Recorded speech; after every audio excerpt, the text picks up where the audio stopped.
Starts in 10, 9, 8, 7, 6, 5, 4, 3, 2, 1, go. Well, hello, hello, hello. I want to welcome you guys to another episode of Up Close and Personal with Angela on behalf of Aspiring Authors Magazine and the Crew Podcast. I am super, super excited to be bringing to you guys the 100 authors to watch for 2025. I am super, super excited to be able to share them with you guys. If you would, take a moment to share this out in your circle of influence. Share this with somebody. You never know what the next person may be in need of and what nuggets may be dropped on tonight. We have one of the amazing authors that's a part of this amazing movement. I'm going to bring him up and allow him to introduce himself on tonight. Let me get him in the screen, y'all. This new platform got me kind of slow, y'all, but I'm okay. We yet pressing, we yet pressing, we yet pressing. See if I can get them on the screen. Dr. Carey, welcome, welcome, welcome, welcome. How are you? Hello, hello. I am well. How are you tonight? I'm great. I can't complain. Ain't no need complaining. Absolutely, If you would absolutely. introduce yourself to those that are tuned in, let them know who you are. Absolutely. Hello, everyone. I am Dr. Kerry Brackett, writer, professor, author, hailing from Birmingham, Alabama. I write poetry and I also write fiction, suspense, mystery. Just published two novels this past year. One is called Shadows at Sundown, and the other was called the Spirit of Kwanzaa. In lieu of the Kwanzaa holiday. Shadows at Sundown is actually part of the series called Journeys of the Unseen, where we center around a black couple, James and Nikki, where they encounter different towns that have different um, vibes as far as history and also climates as well. Shadows at Sundown, this is where they actually encounter a sundown town while on vacation. So definitely, get a copy of that. It is available now on Amazon and Kindle. And the next edition or the next installment will be Echoes of the Past. That's coming out next month, February 1st, exactly, where James and Nikki they will be at the site of the last racial riots, where basically they encounter the some of the ghosts and spirits, from around that racial riot and around that town, and basically trying to survive, um, just like they survived the sundown town. So definitely get a look at that and just go from there. So are you a traditional publisher or you a self-published author? I So with the novels I self-published, I've been playing around with traditional and self-publishing, here and there. I felt like with the self-publishing, it would allow me the freedom to tell the story of going through sundown towns and racial climates and so on and so forth. Because I tried to shop around with traditional publishers, but it was like each time I did, they wanted to change some aspect of it, and I wanted to make sure that the authenticity and also the message from the story was still going to be told the way I wanted it to. So that's why I stuck with self-publishing for the novels. Wow. So, what have been some of the challenges that you have experienced as a self-published author? One main thing with the self-publishing is that basically you're the one-man band. Like basically you're responsible for the success of the book. Basically, you market the book, you edit the book, you promote it, you format it, and even though saying the reward is twofold, however, basically the amount of time and energy that you have to spend as far as trying to make sure the books are successful, there'll be sometimes where you have to spend long nights just to make sure that the books are successful. Also, basically take a gauge as far as the interest of the book from your audience or what have you. So, being a teacher myself, I had to put myself, in the seat of a student as far as learning the ins and outs of self-publishing, that kind of thing, just to truly understand, saying how can I make this novel and a novel series, more successful. So what have been some of your um challenging points, and what is your most proudest point as a self-published author? Some of the challenging points, I would say definitely the timing, because basically, as a self-publisher, like I said, basically you're responsible for the success of the novel. So no matter what, however the time and energy you spent, is basically going to reflect that as far as success of the novel. So there's been a lot of times where I would have to learn the marketing aspect. Do I do it through social media? Do I go through newspaper? Do I go through book groups and so on and so forth?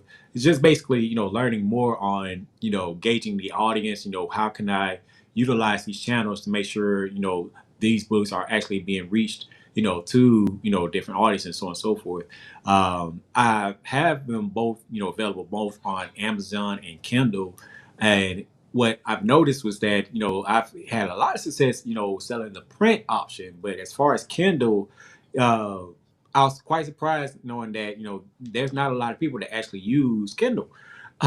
So with that, I still still utilize that option just in case. I even use the have it offered through the Kindle Unlimited program. So basically, learning more on how to market it as an ebook, and basically staying consistent as far as marketing. That was some of the challenge aspects, but the main I would say success that I've heard that I've had with especially with Shadows of Sundown. I was at an event for work, as my job as an educator, where basically I was supposed to, talk about my research for a project that I was in, and one of the higher ups from the administration basically stopped me because she has a copy of my book, and she basically told me to tell everybody about my book, and I actually had copies, on hand, and I sold out of them that in about an hour at that event. So that was my proud moment because, especially me coming from the poetry ranks and now, switching over to fiction and suspense. Uh, yeah, that just made me, humble knowing that, people wanted to learn more about Sundown Towns and wanted to know more about my story. And even after, that, I still have people asking me, hey, do you have copies of this book? Hey, when is book two coming out? That kind of thing. So just hearing that excitement definitely humbled me, with that experience. And to hear you say that you have trouble with ebooks, when I hear the opposite for other people. Like they have problems selling the paperback books. They can't get the paperbacks to go nowhere, but they can get the ebooks to fly off the shelf. Hmm.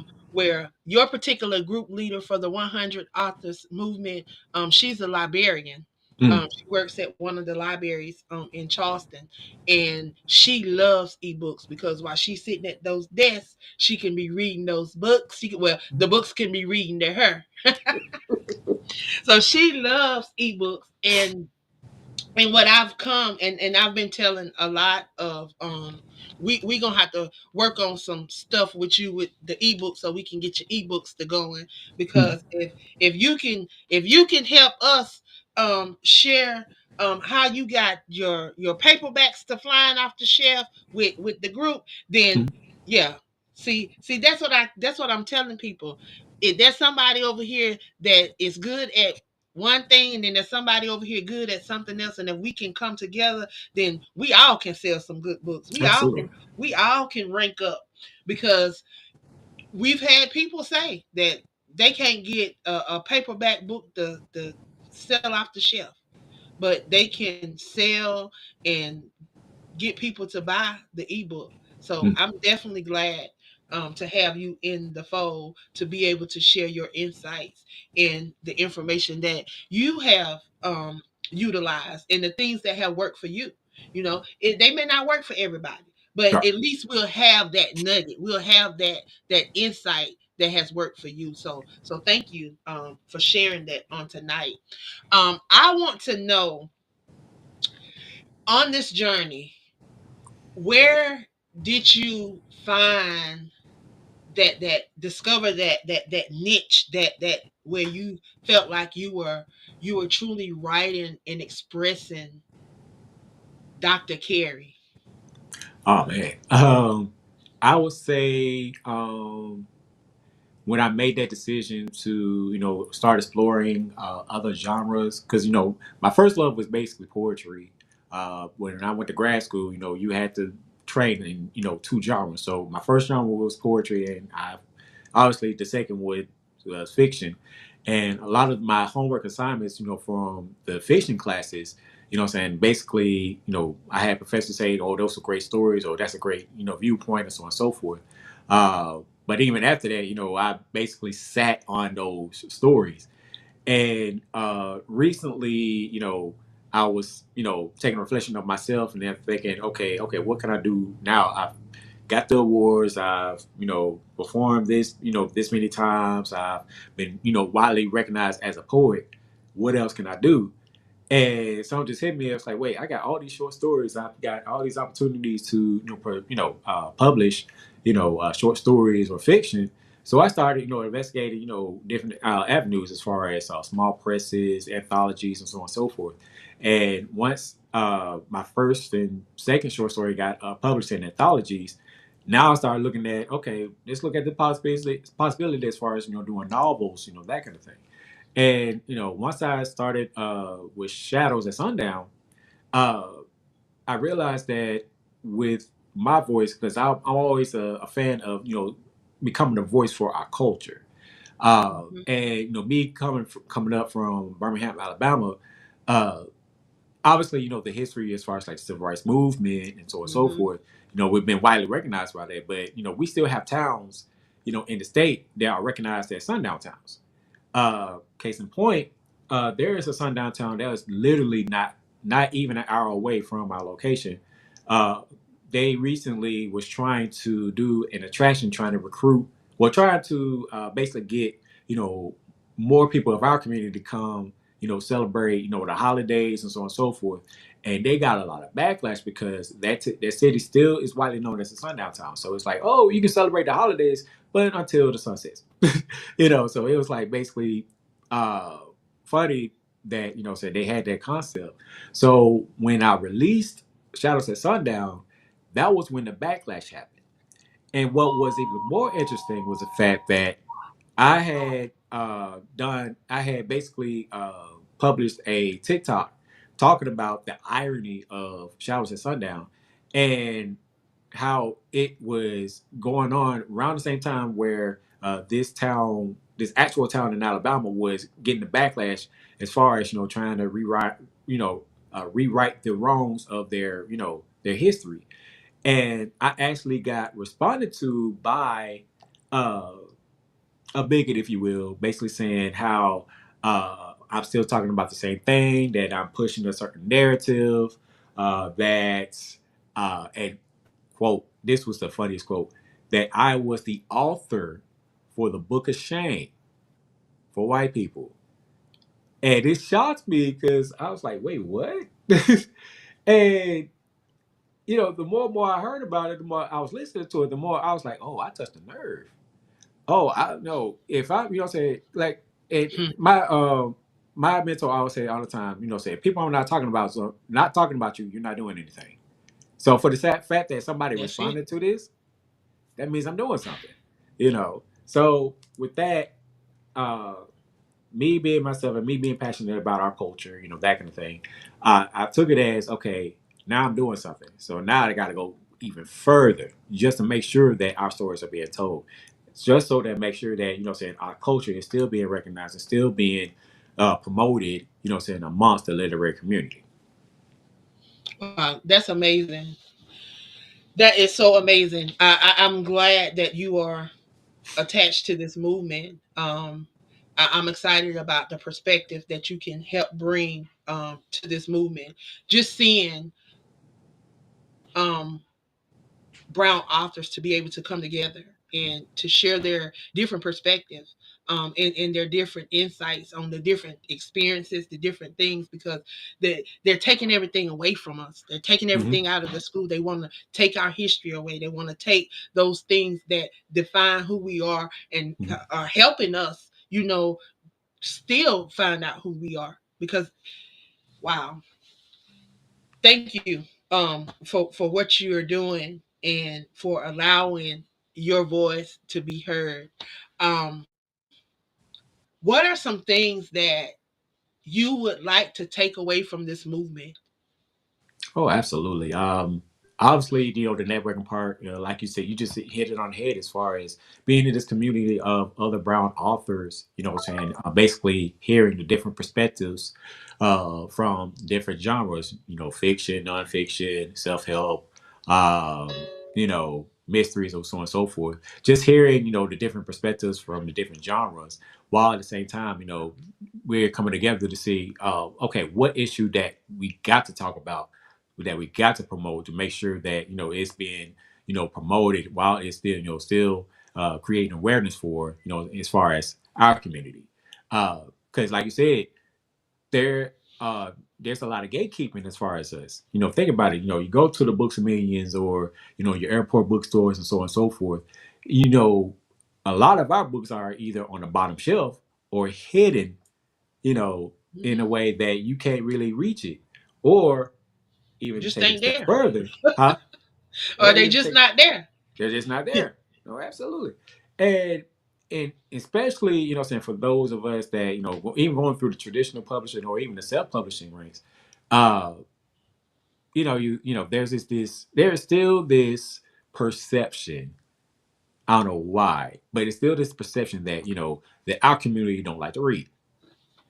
And I got that actually from I was actually at a conference recently for English professors, and they I told them, hey, I was teaching at a HBCU, a historically black college, being an English professor. I told them about the books that I was writing, and the first question they asked was, okay, uh, are you writing it at their level, at their reading level? Try to indicate that saying they don't read.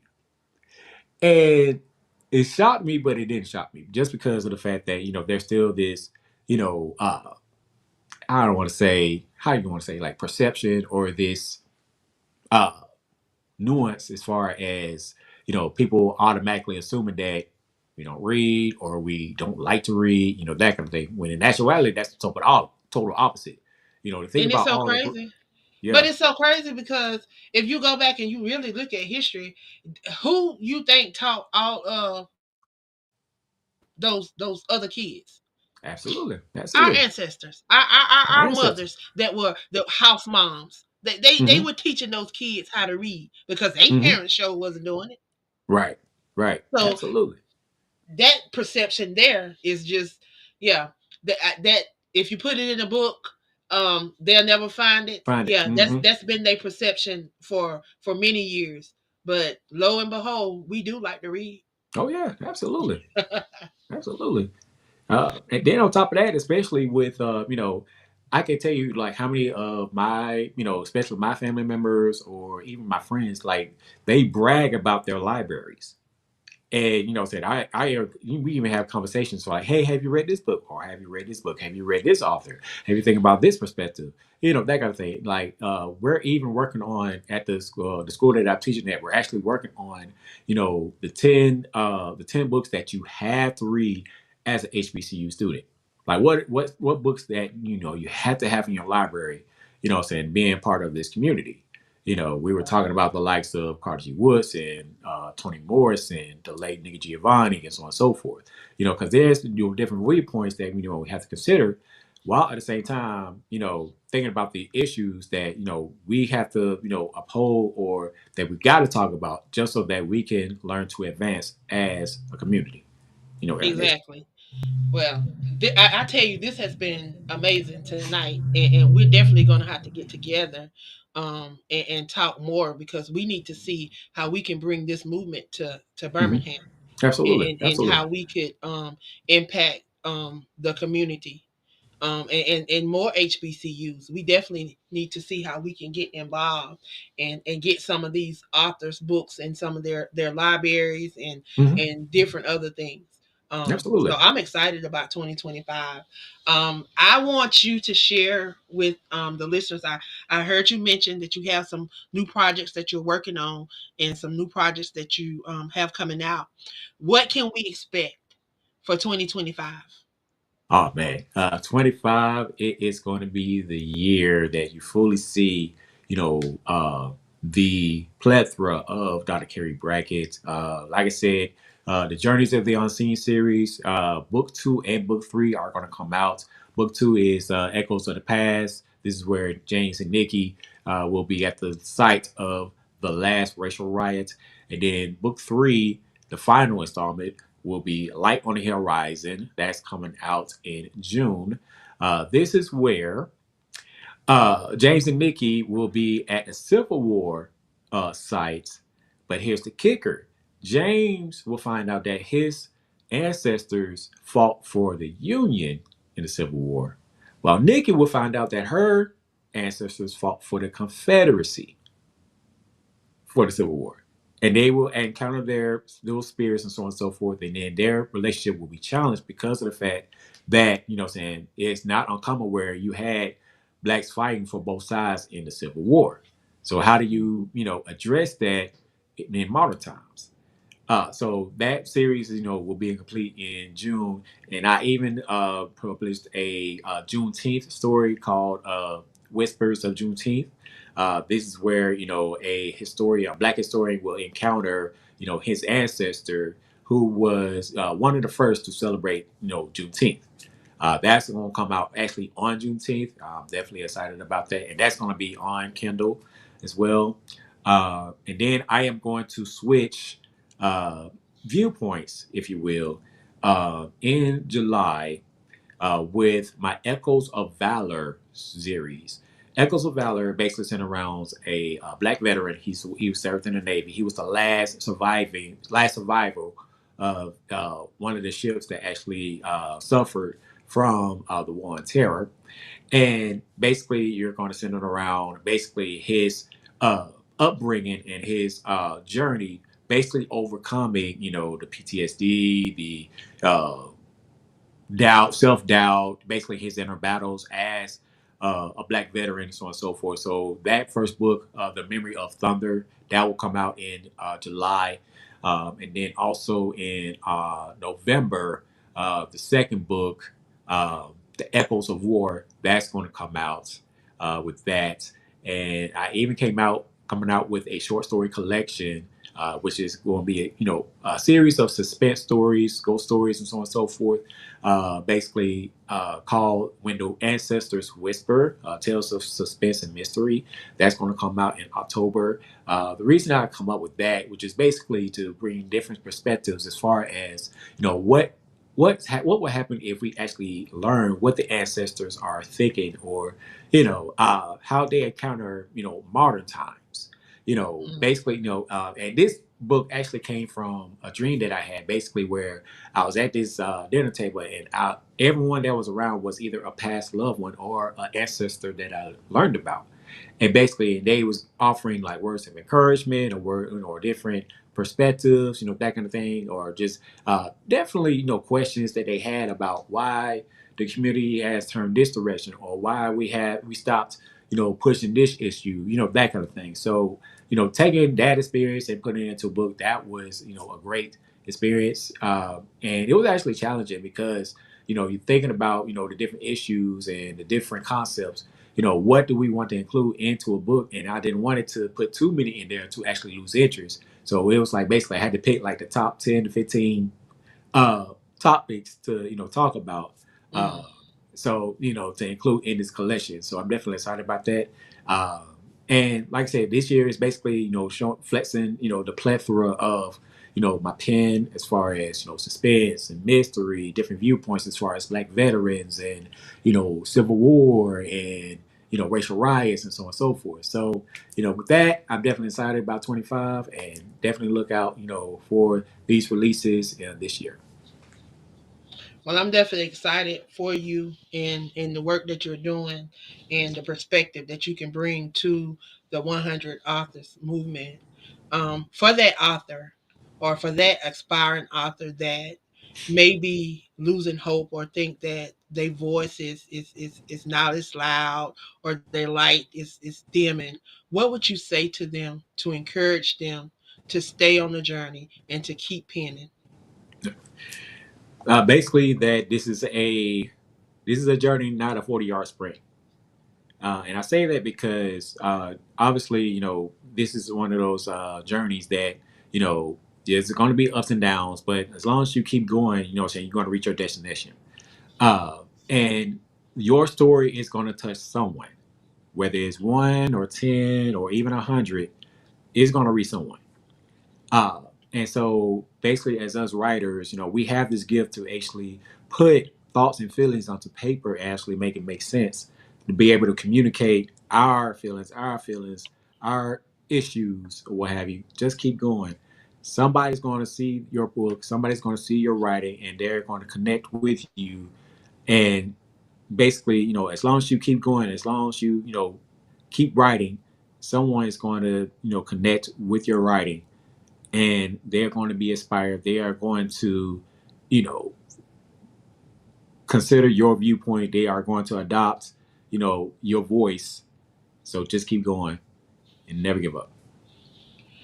So if individuals want to support you, they want to follow you, they want to grab some books, they want to, check out what you're doing, how can they stay connected to you? Oh man. So you can definitely follow me on Amazon, also Goodreads. I also have my website, Dr. Carey Brackett, as you see on my nameplate, drcareybrackett.com. You'll have all of my books on there, and they'll send you directly over to the Amazon site. As far as how to download or how to purchase a printed copy. On Goodreads, I've been doing a blog as well, thinking about different aspects as far as culture, awareness, writing, and so on and so forth. So definitely follow me on that. I am also on Facebook, Instagram, and Twitter. Same handle at Dr. Kerry Brackett. Um, that's with two R's, Kerry, and that's with two T's, Brackett. Well, awesome, awesome, awesome. I definitely want to thank you for stopping by and sharing with us on tonight. And if y'all want to get them autographed copies of those books, y'all always can go to their websites, order it from their website, get that autographed copy of that book. And that's how you truly support the authors. I say only go to Amazon and them other places if you all the way on the other side of the country. But if I can get it to you, go to the website, get it, because that's how you support your local author. So y'all go out, support him, get some books, check out his blog, see what he got going on. Make sure you're following him for 2025 because you may see us in his town. You may see AALAC in Aspiring Authors Magazine in the town.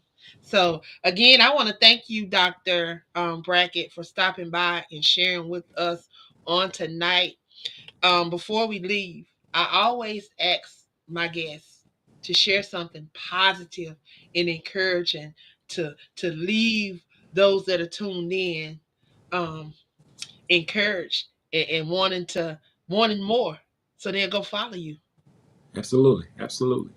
Uh, the year 24, we've said a lot of things, what we are going to do, what we plan on doing, what we may consider, or we may have written it down or put it on a vision board. 25 is the year of confirmation. This year that we actually followed through with what we said we was going to do. So that book that you said that you was going to write it. That book that you was going to publish it. The thing that you said you was going to do it. This is the year that we confirm what we plan on doing. Yes, it may be scary. Yes, it might be frightening. But just know that there are people there that support you. And just with a little faith, things will follow through. That part. So, so just do, even if you're scared, just follow through.